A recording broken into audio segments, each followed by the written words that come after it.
la palabra en esta hora, ¿sí? Espíritu Santo de Dios, ora ahí en su lugar, no se desconecte de la presencia de Dios. Te agradecemos por tu presencia, por tu majestad, por tu gobierno en este lugar, Señor. Por esa nube de gloria que nos envuelve en este día y que nos premia con tu presencia, Espíritu Santo de Dios. En esta hora, Señor, atamos, Señor, nuestra voluntad, Señor, y que sea la tuya, la que reine y la que gobierne en este lugar. Espíritu Santo de Dios, activamos ángeles sobre este lugar, trayendo de tu gloria, trayendo de tu majestad, Padre. Espíritu Santo de Dios, disponemos nuestro corazón, nuestra mente, nuestro espíritu, Padre, para recibir tu palabra, para recibir de ti, para recibir ese milagro, esa respuesta que tú, Señor, traes a nuestra vida, Padre. Ya es desatada tu palabra ya en los cielos, Padre, y declaramos que se echa aquí en la tierra, Padre. Nos aferramos a tu voluntad, a tu palabra, a tu dominio, Espíritu Santo de Dios. Señor, disponemos nuestra vida a ti, Padre. En tu santo nombre, Jesús. Amén. Le damos un fuerte aplauso a la palabra de Dios en este día. Y le pido que tomen sus asientos. Nos ponemos cómodos en esta hora, ¿sí? No le voy a robar muchos minutos, sino un corto tiempo para que podamos reflexionar acerca de la palabra de Dios, esa palabra que Dios ha puesto en mi corazón en este día, para poder compartirla con todos ustedes, ¿sí? La titulé, ¿sí? Esta palabra la titulé Hoy vuelvo en sí. Y para ubicarnos en un contexto, vamos a ir abriendo nuestra Biblia en el libro de Lucas. Es una palabra bastante conocida. Vamos a ir al libro de Lucas, capítulo 15. Una palabra bastante conocida y predicada. Y para ubicarlos a ustedes en contexto, estaba Jesús predicando, si era en la época en que él predicaba, estaba en el auge de su ministerio. Entonces él, ¿qué hacía? Él estaba predicando. En medio de estas predicaciones, ¿quiénes se acercan? Los fariseos, ¿sí? Los fariseos, los hombres que hacían que se cumpliese la ley de Moisés. Entonces estos fariseos comenzaron a murmurar y dijeron: pero este no es el mismo Jesús que se sienta, come y comparte y convive con los pecadores. Y comenzaban a murmurar acerca de Jesús, de que, entre comillas, estaba mal visto, de que si él era el Hijo de Dios o aquel que enseñaba la palabra de Dios, ¿por qué se juntaba con los pecadores? Entonces Jesús, para enseñarles de alguna manera, a pesar de que Jesús conocía el corazón de estos hombres, comenzó a enseñar en parábola, ¿sí? Y si vamos al capítulo 15, podemos ver de que él comienza, ¿sí?, hablando de la oveja perdida, ¿sí? Entonces él enseña de que habían 100 ovejas y que a este pastor, cuidador de las ovejas, se le pierde una. Entonces comienza a relatar esta historia y dice, y como se le perdió una, él fue en busca de esa una oveja y cuando lo encontró se alegró. Terminó de relatar esta parábola y los fariseos seguían en la misma postura. Entonces dice, bueno, vamos a opción 2. Y dice, Jesús habla acerca de la mujer que tenía 10 monedas y se le pierde una. Dice que en su casa se le pierde una y dice que esta mujer, para encontrar esa moneda que se le había perdido, revuelve toda la casa, da vuelta, busca hasta el rincón más pequeño hasta encontrar esta moneda. Dice que ella se pone feliz, llama a las vecinas, hace una fiesta porque había encontrado esta moneda. Pero dice que a los fariseos no se le movía un pelo. No entendían de lo que Jesús hablaba. Y es allí donde vamos a la parábola del hijo pródigo, ¿sí? O la parábola del hijo perdido, dicen algunas versiones. Entonces vamos a leer a partir del verso 11 hasta el verso 23. Y dice así: también dijo, un hombre tenía 2 hijos. Y el menor de ellos dijo a su padre: Padre, dame la parte de los bienes que me corresponde. Y les repartió los bienes. No muchos días después, juntándolo todo, el hijo menor se fue lejos a una provincia apartada y allí desperdició sus bienes viviendo perdidamente. Y cuando todo lo hubo malgastado, vino una gran hambre en aquella provincia y comenzó a faltarle. Y fue y se arrimó a uno de los ciudadanos de aquella tierra, el cual le envió a su hacienda para que apacentase cerdos. Y deseaba llenar su vientre de las algarrobas que comían los cerdos, pero nadie le daba. Verso 17, y volviendo en sí dijo: ¿Cuántos jornaleros en casa de mi padre tienen abundancia de pan, y yo aquí perezco de hambre? Me levantaré e iré a mi padre y le diré: Padre, he pecado contra el cielo y contra ti. Ya no soy digno de ser llamado tu hijo. Hazme como uno de tus jornaleros. Verso 20. Y levantándose vino a su padre, y cuando aún estaba lejos, lo vio su padre, y fue movido a misericordia, y corrió y se echó sobre su cuello y le besó. Y el hijo le dijo: Padre, he pecado contra el cielo y contra ti, y ya no soy digno de ser llamado tu hijo. Pero el padre dijo a sus siervos: Sacad el mejor vestido y vestidle, y poned un anillo en su mano y calzado en sus pies. Verso 23. Y traed el becerro gordo y matadlo, y comamos y hagamos fiesta. Amén. Bien. En esta historia podemos encontrar dos personajes, ¿sí? O sea, la historia sigue, pero solamente nos vamos a enfocar en esos versículos. Bien, primero encontramos al padre, ¿sí? Si nos ubicamos a modo de tradición, ¿sí? O a modo en la actualidad, o sea, es ilógico que un hijo vaya a pedir la herencia a un padre que no ha fallecido, ¿sí? Y estuve averiguando y no se puede, porque digo, bueno, por último le pregunto a mi papá si me puede dar la herencia. No se puede, ¿sí? Y para la época tampoco se podía. Es más, era hasta castigado el hijo que pedía herencia a un padre vivo, ¿sí? Entonces, en primera instancia vemos de que no hay una discusión de padre-hijo.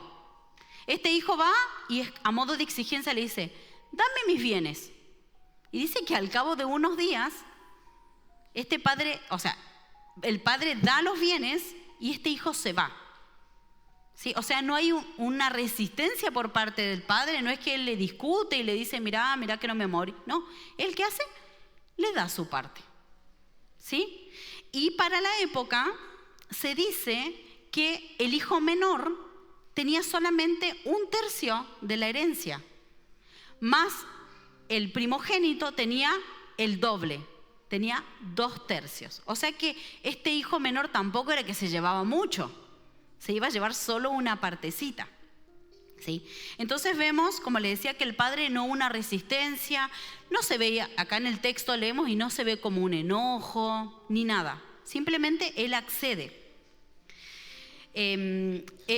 Como les decía, para la época, ¿sí?, lo normal era que el padre muera para recibir la herencia. Pero si llegara a pasar que alguno de sus hijos pide herencia, dice que era visto como traición, ¿sí? Entonces cualquier joven judío que hacía esta petición tendría que ser avergonzado en público por el mismo padre, abofeteado por la insolencia de pedir herencia, y aparte de esto no se le daba herencia, era totalmente desheredado, era despedido de la familia y considerado muerto. Pero sin embargo vemos en la historia que el padre accedió, ¿sí? Recordemos que esta es una parábola, ¿sí? No es un hecho real 100% que sucedió, sino que Jesús predicaba acerca de esta historia. Hay algo que llama mucho la atención, que es en el versículo 20, ¿sí? Vamos a darle lectura, ustedes síganlo con los ojos. Dice: y levantándose vino su padre, y cuando aún estaba lejos, lo vio su padre y fue movido a misericordia. Dice que luego que este joven malgastó todo, él vuelve a la casa, ¿sí? Estamos analizando la actitud del padre, ¿sí? Luego vamos a analizar la actitud del hijo. Dice que él, viéndolo lejos. ¿sí? Y yo me ponía a pensar y digo, cuando estamos en casa y llega una visita de sorpresa, ¿por qué nos enteramos? Porque hay un golpe en la puerta. Y decimos, oh, sorpresa, viniste a verme. Pero dice que este padre lo vio de lejos. Y aparte de verlo de lejos, dice que salió corriendo a su encuentro. O sea, él no esperó que el hijo llegue hasta donde él estaba, sino que el mismo padre salió corriendo. Y para la tradición, y voy a hablar mucho acerca de la cultura, porque para poder entender cuál era el verdadero sentimiento de este padre, que no es como un padre natural, no es como un padre de hoy en día. Dice que para la tradición un hombre, un padre de familia, una persona adinerada no corría, porque se le levantaban las vestiduras y eso significaba vergüenza. Pero este padre no le importó.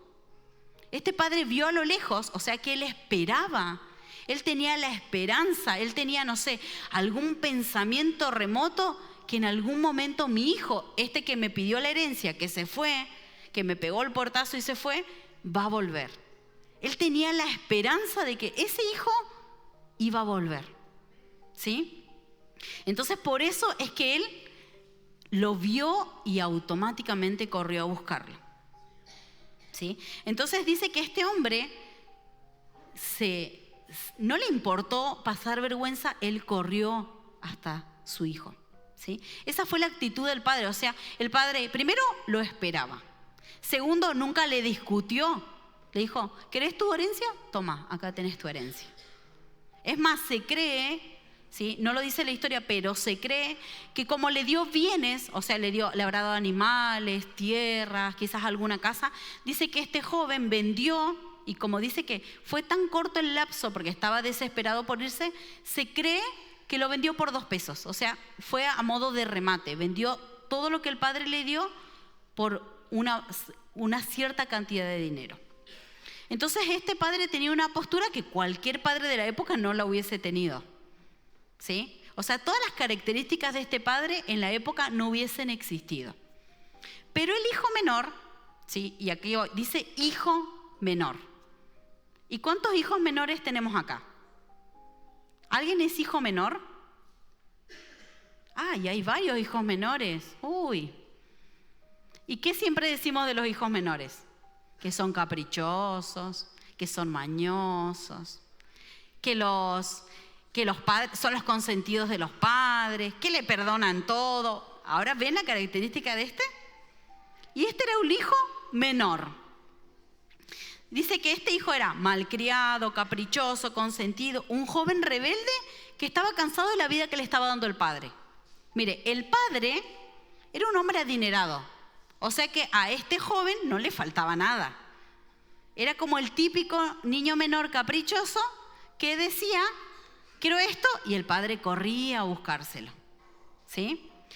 Pero este joven no tenía una buena actitud con su padre, ¿sí?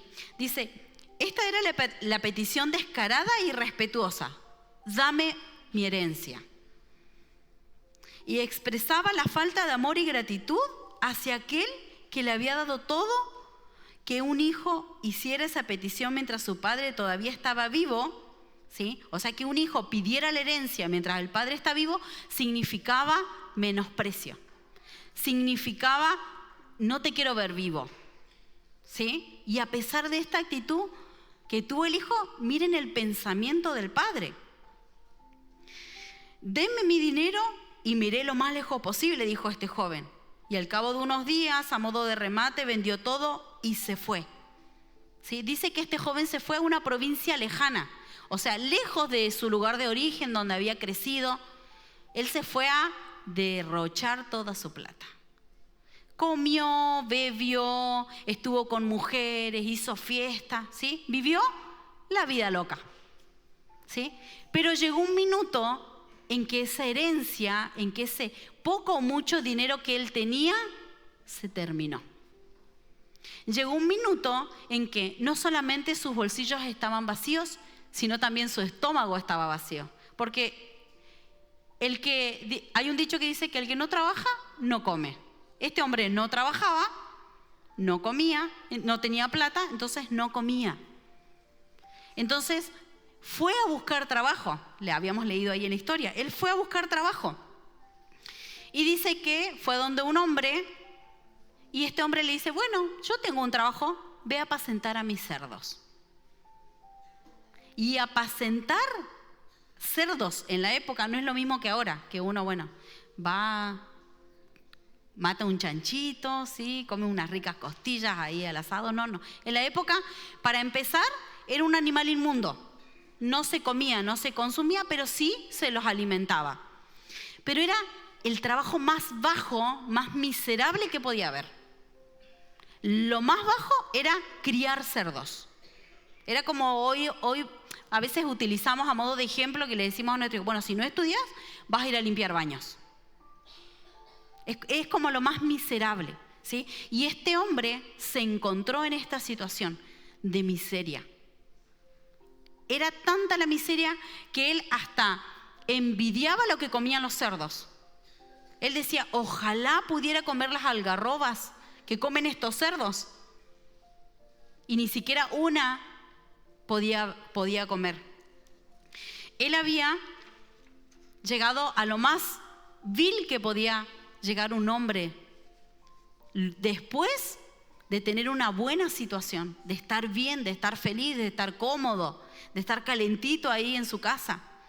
Pero él no, a través de este gesto que él tuvo con su padre, que podemos pensar que estaba en todo su derecho o no, que podía haber malgastado todo o no, pero la realidad es que él se encontró en un punto de su vida en que no tenía nada y no tenía nadie. Y quizás a muchos le parece familiar, porque cuando estamos bien y cuando tenemos plata y cuando tenemos para pagar un buen asado, una buena fiesta, tenemos muchos amigos. Pero cuando no tenemos nada, son muy pocos los que se quedan a nuestro alrededor. Y este joven se quedó sin nada y sin nadie. Y a través de esta situación que él vivía, yo calculo que entre el ruido de los cerdos, el olor, es más, en la época, estos hombres cuidadores de cerdos no se los dejaba entrar a los templos ni a lugares públicos porque eran tachados, ¿sí? como miserables, como que no estaban al nivel de la sociedad, estaban por debajo del nivel de la sociedad, entonces no podían estar en lugares públicos donde había mucha masa de gente y menos entrar a un templo de adoración. Imagínense el lugar que ocupaba este hombre, la miseria humana que tenía él, ni siquiera la tenía frente a sus ojos, era él, un miserable. Entonces, en medio de estos cerdos, en medio de esta situación, él recuerda, ¿sí? Y dice en el versículo 17, dice, y volviendo en sí, y presta atención a esa frase, dice, y volviendo en sí, dice que este hombre volvió en sí. O sea, había un letardo en su vida, había una venda en sus ojos, y que solamente al tocar fondo, ¿sí? Es lo que hizo que él vuelva en sí. Y dice que él pensó y dijo, ¿cuántos jornaleros en casa de mi padre tienen abundancia de pan?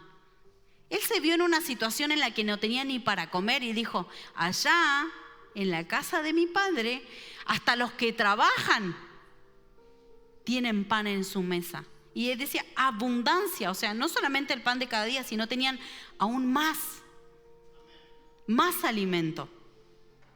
Y dice, y yo aquí perezco de hambre. Y él toma una actitud, toma una decisión en su vida. Dice, me levantaré e iré a mi padre y le diré, Padre, he pecado contra el cielo, contra ti. Yo creo que cuando él tuvo esta actitud dijo, yo no puedo ir con cara de perrito mojado, tengo que estudiar una buena disculpa. ¿Y cuál es mi disculpa? He pecado contra el cielo, contra ti. ¿Qué quiere decir esto? Él reconocía que había pecado. Reconocía que había cometido un error. Reconocía que su situación era por causa de esa mala decisión que él había tomado. Dice el verso 19, ya no soy digno de ser llamado su hijo. Él ya no se sentía hijo. Él dijo, voy a ir a la casa de mi padre, pero yo no voy a ir, che, papá, bueno, che, me las mandé. Como hacemos muchos de nosotros cuando tenemos que volver a casa de papá. Y decimos, no, ya me las mandé. Y vamos a modo de hijo. No, él dice, no, yo no voy a ir a modo de hijo. Sé que estoy en la cochina miseria, no puedo ir como su hijo. Pero le voy a ir a pedir trabajo, porque yo sé que aún siendo su empleado, voy a estar mejor que estando acá. Dice, el 20 dice, y levantándose, vino a su padre. Y cuando aún estaba lejos, lo vio su padre y fue movido a misericordia. Y corrió y se echó sobre su cuello y le besó. Dice que el padre, como le decía anteriormente, el padre lo vio de lejos. El padre lo esperaba. El padre dijo en algún minuto, ya va a volver, mi hijo va a volver. Él no lo daba por perdido, él no lo daba, como dice la palabra, el hijo perdido. Él no lo daba por perdido. Él tenía la esperanza en su interior de que él iba a volver en algún minuto. De que su hijo, aquel que quizás se había comportado mal con él, aquel que había derrochado todo lo que le había dado él como padre, él iba a volver. Y dice que lo vio de lejos y él corrió. Y dice que cuando un hijo se iba enojado con su padre de su casa, dice que todo el pueblo, la costumbre de todo el pueblo era avergonzarlo. No lo dejaban entrar al pueblo hasta que él sufría la vergüenza más terrible. Y dice que el padre no dejó que él entrara y que sea avergonzado por el pueblo. ¿Qué hizo el padre? Él se puso por vergüenza. Corrió, no importando de que todo a su alrededor se burlen de él, para ir a encontrarse con su hijo. Y lo que a mí me llamaba más la atención era que este hombre venía de estar en la pobreza absoluta. Imagínense un hombre sucio, con mal olor, con olor a cerdo, totalmente desnutrido seguramente porque no comía, con la barba larga, con los pelos largos seguramente, toda la ropa rota por el desuso. Sin calzado, porque este hombre venía sin calzado, sin zapatos. Venía como un esclavo, porque en la época los esclavos no usaban calzado. Y dice que este hombre corrió y lo besó. No es que le dijo, hijo, volviste. No, dice que lo besó en el cuello. ¿Vieron cuando nosotros nos echamos perfume, que es el lugar donde nos echamos es el cuello? Entonces viene alguien a saludarnos y nos huele el ricolor. Pero este hombre no tenía ningún ricolor. Pero el padre, aparte de echarse toda la vergüenza, fue y lo besó en el cuello. ¿Qué padre hace lo que este hace? Y no estoy hablando de un padre natural, porque si siguieron el relato, yo estoy hablando del mismo Dios. Que aún nosotros estando en lo último, en lo más bajo, quizás hemos tocado fondo, pero Él vino y nos rescató, nos abrazó, nos besó, sin importarle nuestra condición, sin importarle lo que hayamos vivido, sin importar siquiera que nosotros mismos lo hayamos traicionado, que por nuestra propia opción nos fuimos de su casa. El verso 17 dice, y volviendo en sí. Es como si la mente de este joven hubiera estado inundada en la más profunda oscuridad, pero de pronto una pequeña luz, el recuerdo de la bondad de su padre, llenó de esperanza su ser. Entonces este joven hizo una evaluación verdadera de su condición y fue el inicio de su arrepentimiento. Las vendas fueron quitadas. Salió de ese letardo, de esa, por decirlo de alguna manera, de ese lugar donde él estaba posicionado, porque él pensaba que yéndose de la casa de su padre con los bolsillos llenos, ya no iba a necesitar más del padre. Que si se iba de la protección de su padre, él se iba a poder cuidar solo. Que si él se iba de la casa de su padre, todo iba a estar bien. Pero no pasaron, la historia no cuenta, no dice si pasaron días, si pasaron meses o si pasaron años. La historia no lo dice. Pero él tuvo que volver a la casa de su padre. Él tuvo que ver la miseria que le esperaba fuera de la casa de su padre. Y él salió de ese letardo que muchas veces nosotros mismos también nos encontrábamos, en ese letardo en que yo puedo solo, en que yo soy suficiente, yo no necesito a nadie para surgir en esta vida. A mí no es Dios el que me bendice, sino soy yo misma por mi propio esfuerzo. ¿Cuántas veces de nuestra misma boca han salido esas frases? Muchas veces. Yo no necesito congregarme, yo no necesito a Dios, yo no necesito a los hermanos, yo no necesito un pastor que me guíe. Yo puedo conmigo misma. Pero hasta que no tocamos fondo, no nos damos cuenta que debemos volver a la casa de papá. Le voy a pedir al ministerio que pueda estar subiendo y ya con esto vamos a ir culminando. Y en esta tarde, a través de esta parábola, a través de esta enseñanza que Dios nos deja en la Biblia, en su libro, Dios quiere hacer 2 llamados en esta noche. Porque a través de esta palabra hay 2 mensajes muy claros. Y quizás usted entendió uno al derecho y al revés. Y Dios les habla a aquellos que están apartados de la casa de papá. Aquellos que alguna vez por alguna decisión o por simplemente dejarse estar, se fueron de la casa de papá. Y hoy en día los ha alcanzado la miseria. Y cuando hablo de miseria, puedo hablar de cualquier situación: enfermedad, problemas económicos, problemas familiares, depresiones, tristezas. Encaja la palabra miseria en muchas cosas, no simplemente la miseria económica. Cada uno de ustedes sabe cuando hemos tocado fondo, pero hoy es el día en que Dios dice: vuelve a casa. Vuelve a casa porque papá te está esperando. Porque papá se quedó viéndote desde acá cuando vos te acerques allá a lo lejos. Y sin importar tus circunstancias, sin importar cómo te sientas, sin importar qué tan grave ha sido el pecado por el cual te has ido de casa, Dios te dice: yo te estoy esperando. Y el segundo llamado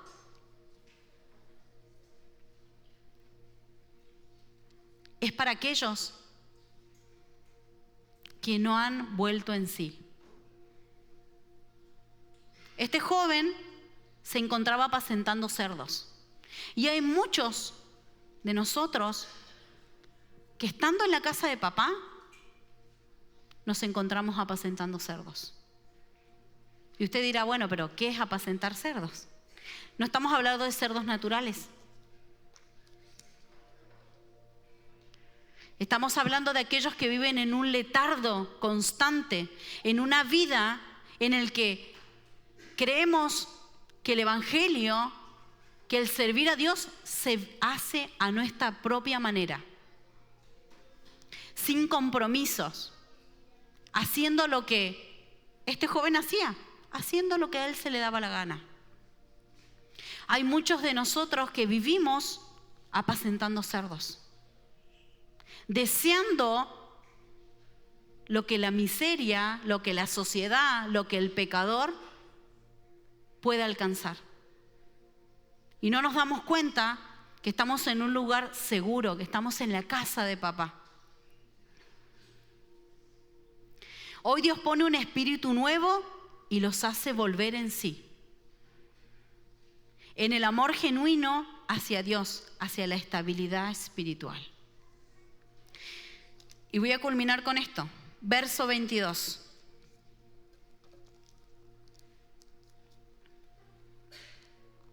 Pero el padre dijo a sus siervos: sacad el mejor vestido. Le sacó toda esa ropa sucia que él tenía y lo vistió con las mejores ropas seguramente, con lo más nuevo, con lo más delicado. Cuando nosotros volvemos a Dios, el quitarnos esta vestidura es esa vestidura manchada de pecado. Y la misma palabra de Dios nos dice que cuando nosotros nos arrepentimos, Él viene, quita nuestros pecados, los echa en el fondo del mar y no los recuerda nunca más. Entonces, si hoy en día estás analizando tu vida y te estás dando cuenta de que hay pecados, de que tenés que volver a la casa de papá, Dios te dice, yo te cambio tu vestidura. Amén. Luego dice, el verso 22 dice, que le cambió las vestiduras, dice, y le puso un anillo en su mano. Cuando Él le pone a su hijo este anillo, le está poniendo la autoridad como hijo, le está diciendo, ya no vienes como un simple jornalero. No vengas como que eres pecador. Ven y posiciónate como mi hijo. Yo pongo paternidad, yo te reconozco como hijo y quito la huerfandad de tu vida. Ya no estás solo, mas yo como padre estoy contigo. Luego dice que le pone calzado, le pide que le pongan calzado, dice, y calzado en sus pies. Quita toda esclavitud de su vida, porque en la época, como yo le decía, solo los esclavos andaban descalzos. Entonces al poner calzado, Él estaba diciendo, yo quito toda esclavitud de tu vida y te posiciono en mi casa. Eso es lo que Dios te dice en esta tarde. Yo quito toda esclavitud que exista en tu vida. Toda depresión, toda contienda, todo aquello que no te deja estabilizarte en los caminos de Dios, dice Dios, hoy yo lo quito y pongo calzado nuevo en tus pies. Dice, y traed el becerro gordo y matadlo y comamos y hagamos fiesta. Alimento. Cuando nosotros estamos en la casa de papá, nada nos falta. Cuando yo estoy en la casa de papá, sus promesas se cumplen. Cuando yo estoy en la casa de papá, voy camino hacia mi propósito.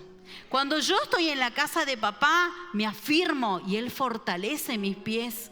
Él está delante mío para pelear la batalla. Él no me juzga. Papá no me juzga. Usted ve la historia de este padre que él dijo, bueno, ¿sabes qué? Antes de toda esta ceremonia que vamos a hacer, vení que vamos a charlar el tema. No.